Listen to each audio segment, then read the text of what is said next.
Russell Fielding is an assistant professor of environmental studies at the University of the South. He's also the author of The Wake of the Whale: Hunter Societies in the Caribbean and North Atlantic. Fielding says the change could benefit some species and hurt others. A good thing for the whales in the Southern Ocean Whale Sanctuary because they're no longer going to be hunted. It's decidedly a bad thing for the whales in Japan's own territorial waters. Worldwide, I think it remains to be seen. It depends on how many whales they take, on which species they target, and on what happens to them as and after they're being hunted. So it's too early to weigh in on the pure positive or negative outcome. All we know so far is that things are going to be a lot different. And the whales in Japan's territorial waters, we should note, that is an area for breeding, and the whales that do survive also travel, of course, beyond its territorial waters. Some species travel the entire length of the Pacific Ocean, either all the way up into the Arctic or down into the Antarctic or across to the Americas. Whales are very wide migratory species. Japan says this is about preserving cultural traditions.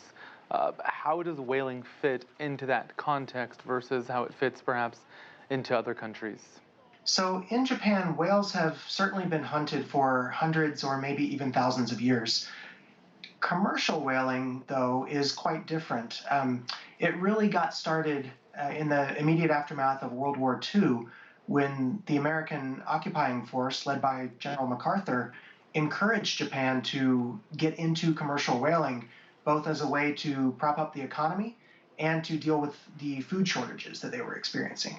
So while whaling has certainly happened, it hasn't been happening as it does now for very long. But the Japanese aren't eating whale compared to how much they eat, for example, other meat. Yes, I've read some reports that whale is falling in popularity in Japan. This is certainly going to be regional within the country. Some Japanese regions will see more whale consumption than others. But as I understand it, the major population centers like Tokyo really don't experience a very high demand for whale meat. There were efforts to prevent Japan from moving back to commercial whaling. Those efforts failed. Why, and what are the consequences as you see them?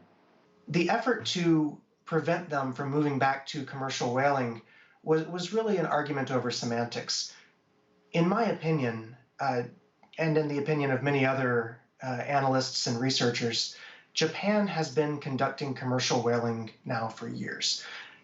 They called it scientific whaling, but certainly the data that were being collected could have been collected through non-lethal means, and certainly the tissue of the whales that were being harvested found its way into Japanese restaurants and supermarkets and made people wealthy. So I resist the idea of Japan completely restarting from scratch their commercial whaling operation. Instead, I view this more of a decision to call something what it is, as opposed to holding a banner in front of something representing it as it was not. Thanks to Russell Fielding for that.